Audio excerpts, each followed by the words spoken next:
ਬਰਤਾਨੀਆ ਵਿੱਚ ਬੀਤੇ 2 ਦਹਾਕਿਆਂ ਤੋਂ ਸਿੱਖਾਂ ਦੇ ਵੱਲੋਂ ਮੰਗ ਕੀਤੀ ਜਾ ਰਹੀ ਕਿ ਸਿੱਖਾਂ ਨੂੰ ਐਥਨਿਕ ਗਰੁੱਪ ਦੇ ਵਜੋਂ ਜਿਹੜੀ ਉਹ ਮਾਨਤਾ ਦਿੱਤੀ ਜਾਵੇ, ਜਿਸ ਦੇ ਲਈ 1983 ਦੇ ਇੱਕ ਮੰਡਲਾ ਕੇਸ ਦਾ ਜਿਹੜਾ ਹਵਾਲਾ ਵੀ ਦਿੱਤਾ ਜਾ ਰਿਹਾ ਹੈ, ਜਿਸ ਮੌਕੇ ਬਰਤਾਨੀਆ ਦੇ ਹਾਊਸ ਆਫ ਲਾਰਡ ਦੇ ਵਿੱਚ ਸਿੱਖਾਂ ਨੂੰ ਇੱਕ ਐਥਨਿਕ ਗਰੁੱਪ ਵਜੋਂ ਜਿਹੜੀ ਉਹ ਕੋਰਟ ਕੇਸ ਜਦੋਂ ਚੱਲਿਆ ਸੀ ਤੇ ਉਹ ਮੰਨਿਆ ਗਿਆ ਸੀ।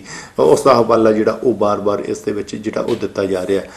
ਮਾਰਚ 2021 ਵਿੱਚ ਜਨਗਣਨਾ ਜਿਹੜੀ ਆ ਉਹ ਫਿਰ ਹੋਣ ਜਾ ਰਹੀ ਹੈ ਤੇ ਸਿੱਖ ਇਸ ਵਾਰ ਫਿਰ ਮੰਗ ਕਰ ਰਹੇ ਸਨ ਕਿ ਉਹਨਾਂ ਨੂੰ ਇੱਕ ਵੱਖਰੇ ਤੌਰ ਦੇ ਉੱਤੇ ਜਿਹੜਾ ਉਹ ਗਿਣਿਆ ਜਾਵੇ, ਕਿਉਂਕਿ ਸਿੱਖਾਂ ਦੇ ਨਾਲ ਜਿਹੜੇ ਸਮੇਂ-ਸਮੇਂ ਦੇ ਉੱਤੇ ਉਹ ਵਧੀਕੀਆਂ ਹੁੰਦੀਆਂ, ਕਿਉਂਕਿ ਸਿੱਖਾਂ ਦੀ ਗਿਣਤੀ ਨੂੰ ਮੁਕੰਮਲ ਤੌਰ ਦੇ ਉੱਤੇ ਉਸ ਹਿਸਾਬ ਨਾਲ ਨਹੀਂ ਗਿਣਿਆ ਜਾਂਦਾ। ਲੇਕਿਨ ਜਿਸ ਖਾਨੇ ਦੇ ਵਿੱਚ ਉਹਨਾਂ ਨੂੰ ਗਿਣਿਆ ਜਾਂਦਾ ਉਹ ਇੱਕ ਧਾਰਮਿਕ ਖਾਨਾ, ਉਹ ਧਾਰਮਿਕ ਖਾਨੇ ਦੇ ਵਿੱਚ ਦਾ ਜ਼ਿਕਰ ਕਰਨਾ ਜ਼ਰੂਰੀ ਨਹੀਂ ਹੈ, ਕਿਉਂਕਿ ਉਹ ਇੱਕ ਆਪਸ਼ਨ ਵਜੋਂ ਜਿਹੜਾ ਉਹ ਦਿੱਤਾ ਜਾਂਦਾ ਹੈ, ਜਦ ਕਿ ਐਥਨੀਸਿਟੀ ਜਿਹੜਾ ਖਾਨਾ ਹੈ ਉਸ ਦੇ ਵਿੱਚ ਲਾਜ਼ਮੀ ਹੈ ਕਿ ਹਰ ਇੱਕ ਵਿਅਕਤੀ ਨੂੰ ਆਪਣਾ ਪਿਛੋਕੜ ਜਿਹੜਾ ਉਹ ਭਰਨਾ ਪੈਂਦਾ ਹੈ। ਤੇ ਸਿੱਖਾਂ ਵੱਲੋਂ ਇਹੀ ਮੰਗ ਕੀਤੀ ਜਾ ਰਹੀ ਸੀ ਕਿ ਉਹਨਾਂ ਨੂੰ ਇੱਕ ਐਥਨਿਕ ਗਰੁੱਪ ਦੇ ਕੋਲ ਕਿ ਕੌਮ ਦੇ ਤੌਰ ਦੇ ਉੱਤੇ ਜਿਹੜੀ ਆ ਉਹ ਮਾਨਤਾ ਦਿੱਤੀ ਜਾਵੇ। ਅਮਰੀਕਾ ਦੇ ਵਿੱਚ ਵੀ ਜਿਹੜੀ ਹੈ ਇਸ ਤਰ੍ਹਾਂ ਦੀ ਜਿਹੜੀ ਉਹ ਮੰਗ ਨੂੰ ਜਿਹੜੀ ਉਹ ਪ੍ਰਵਾਨਗੀ ਮਿਲ ਚੁੱਕੀ ਹੈ।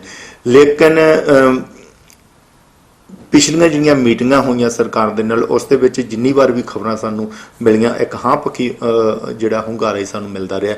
ਲੇਕਿਨ ਜਦੋਂ ਬਰਤਾਨੀਆ ਦੀ ਸੰਸਦ ਦੇ ਵਿੱਚ ਇਸ ਦੇ ਸੰਬੰਧ ਵਿੱਚ ਬਹਿਸ ਹੋਈ ਤਾਂ ਉਸ ਬਹਿਸ ਤੋਂ ਬਾਅਦ ਬਿਨਾਂ ਵੋਟਾਂ ਪਾਈਆਂ ਤੋਂ ਹੀ ਉਸ ਖਰੜੇ ਨੂੰ ਪ੍ਰਵਾਨਗੀ ਦੇ ਦਿੱਤੀ ਗਈ।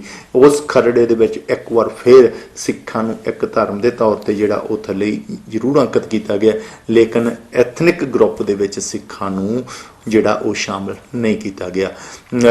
ਸਕਾਟਲੈਂਡ ਦੇ ਵਿੱਚ ਵੀ ਅਜਿਹਾ ਹੀ ਹੋਇਆ ਸੀ, ਉਹ ਖਰੜੇ ਨੂੰ ਪ੍ਰਵਾਨਗੀ ਦਿੱਤੀ ਗਈ ਤੇ ਸਿੱਖ ਫੈਡਰੇਸ਼ਨ UK ਜੋ ਇਸ ਕੇਸ ਦੀ ਸਾਰੀ ਦੀ ਜਿਹੜੀ ਉਹ ਲੀਡ ਕਰ ਰਹੀ ਹੈ ਤੇ ਉਹਨਾਂ ਦੇ ਵਕੀਲਾਂ ਵੱਲੋਂ ਜਿਹੜੇ ਉਹ ਸਕਾਟਲੈਂਡ ਦੇ ਵਿੱਚ ਜਿਹੜਾ ਇਸ ਨੂੰ ਕੇਸ ਫਾਈਲ ਕੀਤਾ ਗਿਆ ਤੇ ਉਸੇ ਤਰ੍ਹਾਂ ਸਿੱਖ ਫੈਡਰੇਸ਼ਨ UK ਨੇ ਕਿਹਾ ਕਿ ਹੁਣ ਬਰਤਾਨੀਆ ਦੀ ਸਰਕਾਰ ਦੇ ਅਗੇਂਸਟ ਵੀ ਜਿਹੜਾ ਇਸ ਫੈਸਲੇ ਦੇ ਖਿਲਾਫ ਜਿਹੜਾ ਉਹ ਕੇਸ ਦਾਇਰ ਕਰੇਗੀ। ਕੋਰਟ ਕੀ ਫੈਸਲਾ ਦਿੰਦੀ ਹੈ ਇਹ ਤਾਂ ਸਮਾਂ ਹੀ ਦੱਸੇਗਾ, ਕਿਉਂਕਿ ਜੋ ਪਿਛਲੀ ਵਾਰ ਇਸ ਦੇ ਸੰਬੰਧ ਵਿੱਚ ਕੇਸ ਫਾਈਲ ਕੀਤਾ ਗਿਆ ਸੀ ਉਸ ਵਕਤ ਜੱਜ ਨੇ ਕਿਹਾ ਸੀ ਕਿ ਇਹ ਬਹੁਤ ਹੀ ਜਲਦੀਬਾਜ਼ੀ ਹੋਵੇਗੀ ਜੇ ਇਸ ਦੇ ਉੱਤੇ ਕੋਈ ਫੈਸਲਾ ਦਿੱਤਾ ਜਾਂਦਾ, ਕਿਉਂਕਿ ਹਜੇ ਸਰਕਾਰ ਵੱਲੋਂ ਇਸ 'ਤੇ ਕੋਈ ਫੈਸਲਾ ਜਿਹੜਾ ਉਹ ਨਹੀਂ ਲਿਆ ਗਿਆ।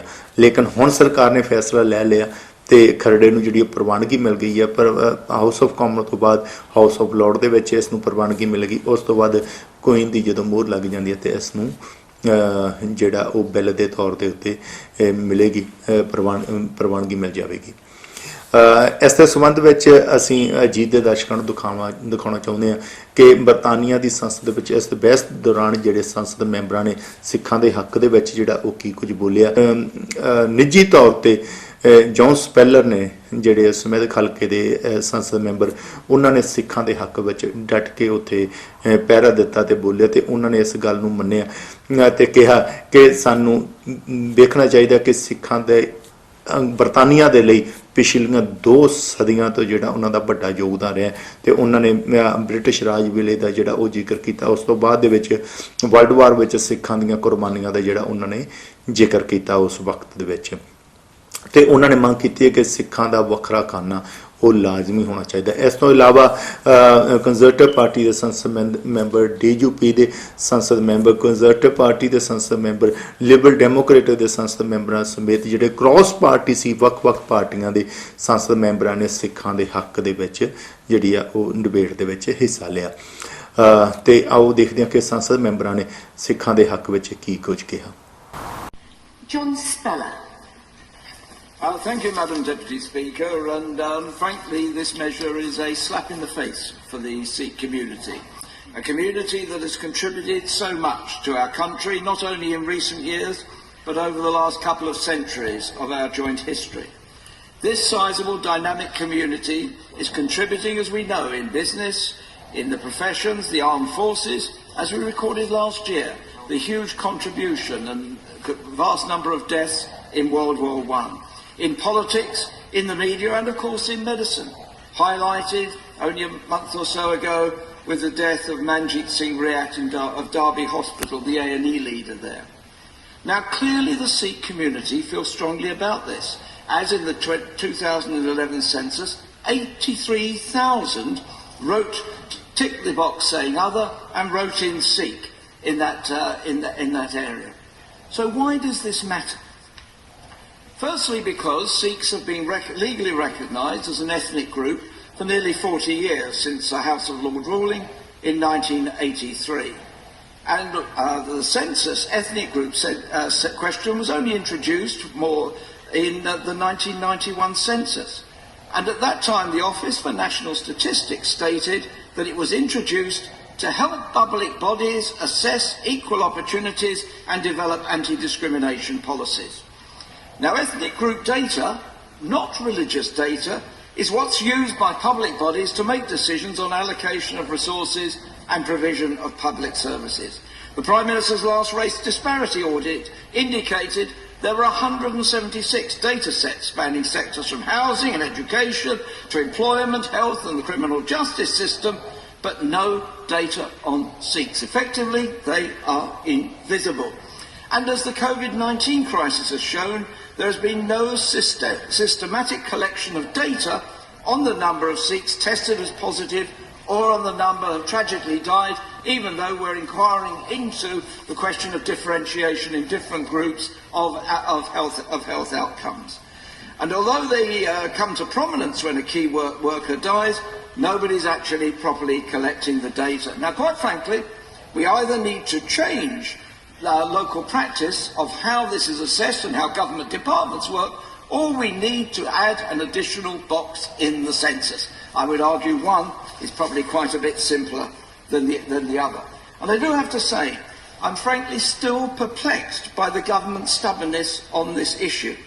It's perverse, quite frankly, of the government to marginalise and ignore this important community and our society. The Minister mentioned bringing further orders on the census at a later stage. So could I ask her, even at this late stage, to restore the Sikh community to their proper place in the census?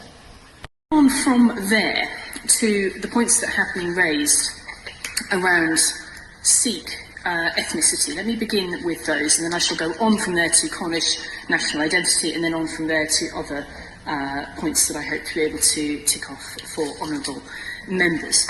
I want to begin on the point about Sikh Sikh ethnic identity, with the reassurance for members here today, Madam Deputy Speaker, that in no way is either the ONS or the government ignoring a community, nor tolerating discrimination, nor, in some of the remarks that have been made today, ignoring the possibility of there being a greater impact of COVID-19 on BAME groups. All of these things would be very grave things if the government or the ONS were doing them, and we are not doing so. So let me recognise the passion with which people have spoken on this today, including the Honourable Member for Birmingham Edgbaston in particular, who is chair of the APPG for British Sikhs, and members of that APPG who have campaigned on this matter for a long time. It is never a reflection of the ONS's or the government's recognition or respect for any ethnicity or religion or national identity that it does not have a tick box response option on the census. This answers in itself a number of the points that were raised by honourable members here today. To have a tick box in itself is not, or to not have a tick box in itself is no marker of discrimination or of ignoring any particular community.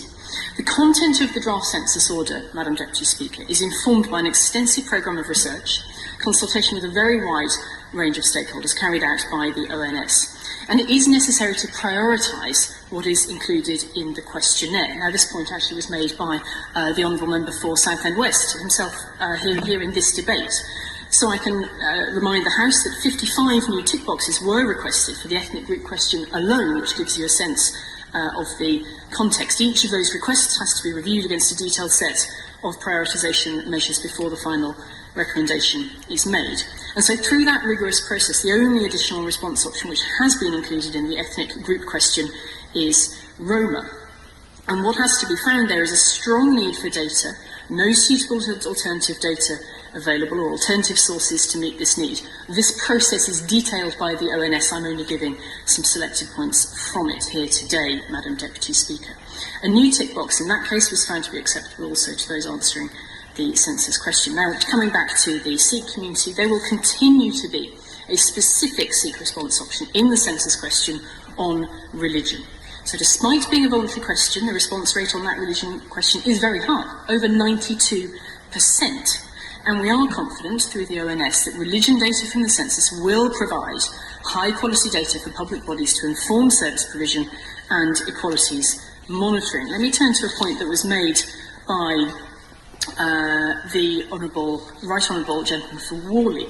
And he said, well, you should either do one thing or another. You should make things better, or you should have a tick box. Well, I can assure him that we are making things better. The ONS recognises that data on religion is not routinely collected, and that is a source of concern for communities. So, the ONS will be using the new possibilities provided by the Digital Economy Act of 2017 to address this point precisely, and it has begun by producing an analytical report on religion in February this year. There is more work to come, and I look forward to seeing it myself, as I know honourable members here will also. Let me go on to say, for members of the Sikh community, that people will continue to be able to record their ethnic group however they wish in this census by recording it in the write-in boxes provided. And an online functionality will assist people in doing that. So with those reassurances, I do hope it is clear that the ONS and the government recognises the need for data on different communities, will provide a wide range of statistical outputs to meet their needs, will work with local authorities and public bodies to ensure the availability of that, and provide some of the best analysis that there may ever have been, indeed, with the innovations of this census to help them better serve the different communities in their areas. Let me also offer a reassurance at this stage that Public Health England has been asked to undertake a more detailed analysis into differences between ethnic groups in respect of COVID-19. The census order is being debated in the House today. The Sikh community have been campaigning for a Sikh tick box since early 2000. Why is this important? It's important because the ONS tells every public body in the United Kingdom that they must only use the existing 18 ethnic categories in the census to A, monitor data, and B, deliver public services. Sikhs are legally recognised as an ethnic group, and this means they face inequalities and discrimination as a result of the ethnic tick box not being included in this census. This cannot be right. The race disparity audit looked at 100 data sets across government and found no data on Sikhs, and there is the inherent issue of being invisible. This is even more prevalent given COVID-19 deaths within the Sikh community, the fact that we will not know how many have actually died. Sikhs must be counted. 1983 ਵਿੱਚ Mandla versus ਲੀ case ਵਿੱਚ house of ਲੋਰਡਸ ਨੇ ਫੈਸਲਾ ਕੀਤਾ ਸੀ ਕਿ ਸਿੱਖ ਇੱਕ ਵੱਖਰਾ ਧਰਮ ਨਹੀਂ, ਇਹ ਵੱਖਰੀ ਕੌਮ ਆ, ਇਹ ਵੱਖਰੀ ਨੇਸ਼ਨ ਆ।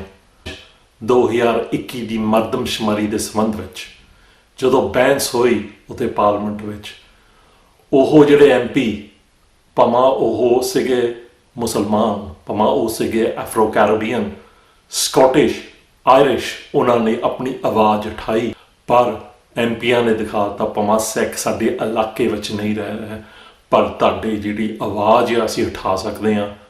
ਤਾਂ ਸਰਕਾਰ ਨੇ ਭਾਵੇਂ ਪਾਰਲੀਮੈਂਟ ਵਿੱਚ ਉਹ ਜਿਹੜਾ ਡਰਾਫਟ ਸੈਂਸਰ ਆਰਡਰ ਪਾਸ ਕਰਤਾ, ਪਰ ਸਾਡੀ ਲੜਾਈ ਜਾਰੀ ਆ। ਮੈਜਿਸਟ੍ਰੇਸੀ ਨੇ ਜੋ ਮੈਸੇਜ ਭੇਜਿਆ ਉਹਨਾਂ ਦੇ ਅਨੁਸਾਰ ਕਿ ਉਹ ਸਿੱਖਾਂ ਦੇ ਇਸ ਮਸਲੇ ਵਿੱਚ ਸਿੱਖ ਭਾਈਚਾਰੇ ਦੇ ਨਾਲ ਹਨ, ਲੇਕਿਨ ਡਿਬੇਟ ਦੇ ਦੌਰਾਨ ਬਹਿਸ ਦੇ ਵਿੱਚ ਹਿੱਸਾ ਲੈਣ ਵਾਲੇ ਸੰਸਦ ਮੈਂਬਰਾਂ ਦੀ ਇੱਕ ਲਿਮਟ ਗਿਣਤੀ ਹੁੰਦੀ ਹੈ, ਤੇ ਇਸ ਕਰਕੇ ਉਹ ਇਸ ਬਹਿਸ ਦੇ ਵਿੱਚ ਹਿੱਸਾ ਨਹੀਂ ਲੈ ਸਕੇ। ਇਸ ਦੇ ਨਾਲ ਹੀ ਅਸੀਂ ਗੱਲ ਕਰਦੇ ਹਾਂ ਭਾਈ ਅਮਰੀਕ ਸਿੰਘ ਗਿੱਲ ਨਾਲ, ਜੋ ਸਿੱਖ ਫੈਡਰੇਸ਼ਨ ਯੂਕੇ ਦੇ ਚੇਅਰਮੈਨ ਨੇ, ਕਿ ਉਹ ਇਸ ਕੇਸ ਨੂੰ ਕਿਸ ਨਜ਼ਰੀਏ ਦੇ ਨਾਲ ਵੇਖ ਰਹੇ ਨੇ ਤੇ ਉਹ ਕੀ ਕਹਿਣਾ ਚਾਹੁੰਦੇ ਨੇ ਇਸ ਦੇ ਸੰਬੰਧ ਵਿੱਚ। ਭਾਈ ਅਮਰੀਕ ਸਿੰਘ ਜੀ, ਤੁਹਾਡਾ ਸਵਾਗਤ ਹੈ, ਤੇ ਸਾਨੂੰ ਦੱਸੋ ਕਿ ਤੁਸੀਂ ਇਸ ਓਵਰਆਲ ਕੇਸ ਨੂੰ ਕਿਸ ਤਰ੍ਹਾਂ ਦੇਖਦੇ ਹੋ, ਕਿਉਂਕਿ ਬਰਤਾਨੀਆ ਦੀ ਸਰਕਾਰ ਨੇ ਤਾਂ ਜੇ ਇੱਕ ਪਾਸੇ ਦੇਖਿਆ ਜਾਵੇ ਕਿ ਸਿੱਖਾਂ ਦੀ ਮੰਗ ਨੂੰ ਇੱਕ ਵਾਰ ਫਿਰ ਠੁਕਰਾ ਦਿੱਤਾ ਹੈ, ਤੇ ਜਿਹੜਾ ਖਰੜਾ ਹੈ ਉਹਨੂੰ ਪ੍ਰਵਾਨਗੀ ਦੇ ਦਿੱਤੀ ਹੈ ਤੇ ਪਾਸ ਹੋ ਚੁੱਕਿਆ, ਤੇ ਇਸ ਦੇ ਸੰਬੰਧ ਵਿੱਚ ਤੁਸੀਂ ਕੀ ਕਹਿਣਾ ਚਾਹੋਗੇ? ਮਨਪ੍ਰੀਤ ਸਿੰਘ ਜੀ, ਆਪ ਜੀ ਦਾ ਧੰਨਵਾਦ ਆ ਕਿ ਆਪ ਜੀ ਹਮੇਸ਼ਾ ਹੀ ਸਾਡੀ ਗੱਲ ਨੂੰ ਭਾਈਚਾਰੇ ਔਰ ਦੇਸ਼ਾਂ ਵਿਦੇਸ਼ਾਂ ਵਿੱਚ ਪਹੁੰਚਦੀ ਕਰਦੇ ਹੋ। ਅੱਜ ਵੀ ਆਪ ਜੀ ਦਾ ਧੰਨਵਾਦ ਹੈ। ਆਪ ਜੀ ਨੇ ਸਵਾਲ ਪੁੱਛਿਆ। ਦੇਖੋ, ਕਾਰਨ ਇਹ ਆ ਕਿ ਅਸੀਂ ਬੜੇ ਲੰਮੇ ਸਮੇਂ ਤੋਂ ਇਹ ਮੁਹਿੰਮ ਜਿਹੜੀ ਚਲਾ ਰਹੇ ਹਾਂ। ਤਕਰੀਬਨ 2001 ਦੇ ਵਿੱਚ ਅਸੀਂ ਇਹਦੀ ਸ਼ੁਰੂਆਤ ਕੀਤੀ ਸੀ, ਜਿਹਦੇ ਨਾਲ ਤਕਰੀਬਨ 20 ਸਾਲ ਬਣਦੇ ਆ, ਅਤੇ 20 ਸਾਲ ਦਾ ਕੋਈ ਛੋਟਾ ਸਫ਼ਰ ਨਹੀਂ ਹੁੰਦਾ। 2011 ਦੇ ਵਿੱਚ ਤਾਂ ਅਸੀਂ ਇਹਨਾਂ ਨੂੰ ਚੈਲੰਜ ਵੀ ਕੀਤਾ ਸੀਗਾ, ਲੇਕਿਨ ਅਸੀਂ ਲੇਟ ਸੀਗੇ। 10,000 ਪਾਉਂਡ ਸਾਡਾ ਉਦੋਂ ਵੀ ਕੋਸਟ ਹੋਇਆ ਸੀਗਾ, ਸਿੱਖ ਫੈਡਰੇਸ਼ਨ ਨੇ ਲਾਇਆ ਸੀਗਾ। ਕਿਉਂਕਿ ਜਦੋਂ ਕੋਈ ਚੀਜ਼ ਤੁਹਾਡੇ ਬਹੁਤ ਕਲੋਜ਼ ਟੂ ਹਾਰਟ ਹੋਵੇ, ਤੁਹਾਨੂੰ ਪਤਾ ਹੋਵੇ ਕਿ ਇਹਦੀ ਬਹੁਤ ਲੋੜ ਆ, ਕਿ ਹਰ ਇੱਕ ਬੰਦਾ ਹੀਲਾ ਕਰਦਾ, ਉਦੋਂ ਤੋਂ ਲੈ ਕੇ ਲਗਾਤਾਰ ਅਸੀਂ ਸਰਕਾਰ ਨਾਲ ਵੀ, ONS ਨਾਲ ਵੀ, ਜਿਹੜੀਆਂ ਸਰਕਾਰਾਂ ਰਹੀਆਂ, ਚਾਹੇ ਉਹ ਟੋਰੀ ਦੀ ਰਹੀ, ਚਾਹੇ ਲੇਬਰ ਦੀ ਰਹੀ ਆ, ਉਹਨਾਂ ਨਾਲ ਨਿਰੰਤਰ ਅਸੀਂ ਇਸ ਗੱਲ ਦੇ ਸੰਬੰਧ ਵਿੱਚ ਮੀਟਿੰਗਸ ਕਰਦੇ ਰਹੇ ਹਾਂ ਕਿ ਸਿੱਖਾਂ ਨੂੰ ਤੁਸੀਂ as a ethnic tick box, ਐਸੇ ਵੱਖਰਾ ਗਰੁੱਪ ਜਿਹੜਾ ਹੈਗਾ ਉਹ ਮੋਨੀਟਰ ਕਰੋ, ਕਿਉਂਕਿ ਸਾਨੂੰ ਸਾਡੀਆਂ ਬਣਦੀਆਂ ਸਹੂਲਤਾਂ ਨਹੀਂ ਮਿਲਦੀਆਂ। ਸਰਕਾਰ ਵੀ ਔਰ ONS ਵੀ ਸਾਡੇ ਨਾਲ ਤਕਰੀਬਨ ਵਾਅਦੇ ਕਰਦੇ ਰਹੇ ਆ ਕਿ ਅਸੀਂ ਹੁਣ ਆਪਣੇ ਟੈਸਟ ਕਰਨੇ ਆ, ਸਾਰਾ ਕੁਝ ਨਹੀਂ ਕੀਤਾ। ਲੇਕਿਨ ਅਖੀਰ ਵਿੱਚ ਜਦੋਂ ਗੱਲ ਐਂਡ 'ਤੇ ਆਈ ਆ, ਅਤੇ ਉਦੋਂ ਇਹਨਾਂ ਨੇ ਬਹਾਨਾ ਲੈ ਲਿਆ। ਇਹਦੇ ਪਿੱਛੇ ਕਾਰਨ ਕੀ ਆ, ਇਹ ਮਹਾਰਾਜ ਜਾਣਦੇ ਆ, ਕਿੱਥੋਂ ਪ੍ਰੈਸ਼ਰ ਆ, ਕਿਸ ਹਿਸਾਬ ਨਾਲ ਇਹਨਾਂ ਨੂੰ ਹੋਊਗਾ। ਲੇਕਿਨ ਹੁਣ ਮੈਂ ਤੁਹਾਨੂੰ ਤਕਰੀਬਨ ਜਿਹੜੀ ਕਲੋਜ਼, ਮੈਂ ਪਿਛਲੀ ਗੱਲ ਜ਼ਿਆਦਾ ਇਹਨੂੰ ਨਾ ਕੱਟ ਸ਼ੋਰਟ ਕਰਦਾ, ਮੈਂ ਜਿਹੜੀ ਆ ਡਿਬੇਟ ਹੋਈ ਆ, ਇਸ ਡਿਬੇਟ ਦੇ ਵਿੱਚ ਕ੍ਰੋਸ ਪਾਰਟੀ ਸਾਰੇ ਮੈਂਬਰ ਆਫ ਪਾਰਲੀਮੈਂਟ ਜਿਹੜੇ ਆ ਉਹ ਇਸ ਡਿਬੇਟ ਦੇ ਹੱਕ ਵਿੱਚ ਭੁਗਤੇ ਆ। ਉਹਨਾਂ ਨੇ ਸਟਰੋਂਗਲੀ ਕਿਹਾ ਕਿ ਸਿੱਖਾਂ ਨੂੰ ਵੱਖਰਾ ਟੈਕ ਬਾਕਸ ਜਿਹੜਾ ਹੈਗਾ ਆ ਐਜ਼ ਏ ਐਥਨਿਕ ਗਰੁੱਪ ਤੁਹਾਨੂੰ ਮੋਨੀਟਰ ਕਰਨਾ ਚਾਹੀਦਾ, ਕਿਉਂਕਿ ਇਹਨਾਂ ਦੀਆਂ ਸਹੂਲਤਾਂ ਤੁਹਾਨੂੰ ਜਿਹੜੀਆਂ ਪ੍ਰਾਪਤ ਨਹੀਂ ਹੁੰਦੀਆਂ। ਆ ਜਿਹੜੀ ਲੇਟਲੀ ਹੁਣੇ ਹੋਈ ਆ COVID-19 ਦੇ ਸੰਬੰਧ ਵਿੱਚ, ਇਹਨਾਂ ਕੋਲ ਮਨਪ੍ਰੀਤ ਸਿੰਘ ਜੀ ਕੋਈ ਡੇਟਾ ਹੀ ਨਹੀਂ ਸੀਗਾ ਕਿ ਇਹ ਸਿੱਖਾਂ ਨੂੰ ਉਹਨਾਂ ਦੇ ਬਣਦੇ ਜਿਹੜੇ ਆ ਉਹ ਮਾਸਕ ਜਾਂ ਉਹਦੇ ਕਲੋਥਿੰਗ ਪ੍ਰੋਵਾਈਡ ਕਰਨ, ਕਿ ਇਹਨਾਂ ਕੋਈ ਡੇਟਾ ਹੀ ਨਹੀਂ ਸੀ। ਇਹਨਾਂ ਨੂੰ ਇਹ ਪਤਾ ਨਹੀਂ ਸੀ ਸਿੱਖ ਕਿੰਨੇ ਆ।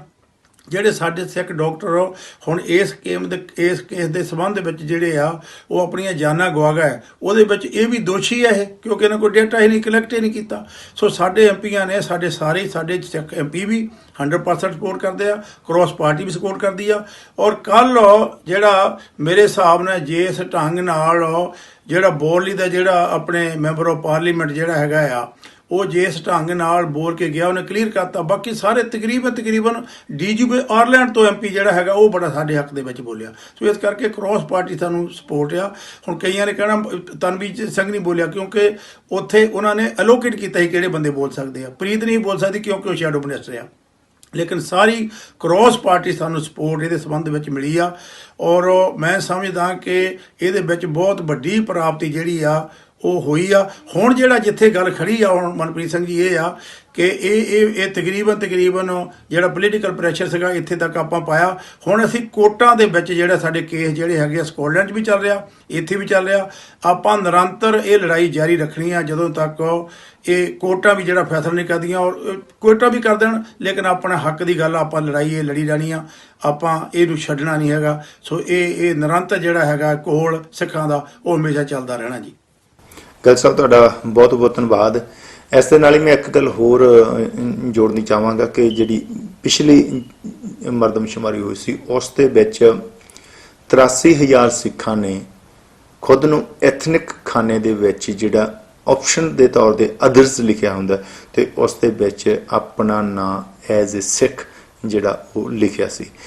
ਜਿਹੜੇ ਧਰਮ ਦੇ ਆਧਾਰ ਦੇ ਉੱਤੇ ਜਿਹੜੇ ਖਾਨਾ ਬਣਾਇਆ ਜਾਂਦਾ ਉਸ ਖਾਨੇ ਨੂੰ ਇੱਕ ਆਪਸ਼ਨਲ ਦੇ ਤੌਰ ਤੇ ਜਾਣਿਆ ਜਾਂਦਾ ਕਿ ਉਹ ਭਰਨਾ ਕੋਈ ਜ਼ਰੂਰੀ ਨਹੀਂ ਹੁੰਦਾ। ਹਰ ਇੱਕ ਵਿਅਕਤੀ ਦੀ ਆਪਣੀ ਮਰਜ਼ੀ ਹੈ ਕਿ ਉਸਨੇ ਉਸ ਨੂੰ ਖਾਨੇ ਨੂੰ ਭਰਨਾ ਜਾਂ ਨਹੀਂ ਭਰਨਾ।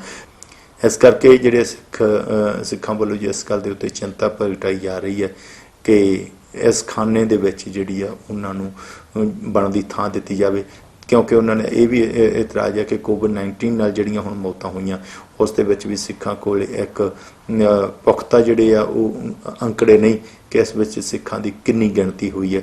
ਇਸ ਦੇ ਹਿਸਾਬ ਦੇ ਨਾਲ ਹੀ ਜਿਹੜੇ ਵੱਖ-ਵੱਖ ਅਦਾਰੇ ਆ ਉਹਨਾਂ ਵਿੱਚ ਸਿੱਖਾਂ ਦੇ ਨਾਲ ਜਿਹੜਾ ਉਹ ਵਿਤਕਰਾ ਹੁੰਦਾ ਤੇ ਉਹਨਾਂ ਦੇ ਧਰਮ ਦੇ ਆਧਾਰ ਦੇ ਉੱਤੇ ਜਾਂ ਉਹਨਾਂ ਦੇ ਐਥਨਿਕ ਦੇ ਆਧਾਰ ਦੇ ਉੱਤੇ ਜਿਹੜੇ ਹੱਕ ਉਹਨਾਂ ਨੂੰ ਮਿਲਣੇ ਚਾਹੀਦੇ ਉਹ ਹੱਕ ਨਹੀਂ ਮਿਲਦੇ, ਕਿਉਂਕਿ ਸਰਕਾਰ ਦੇ ਕੋਲ ਇਸ ਤਰ੍ਹਾਂ ਦਾ ਕੋਈ ਅੰਕੜਾ ਨਹੀਂ ਹੁੰਦਾ।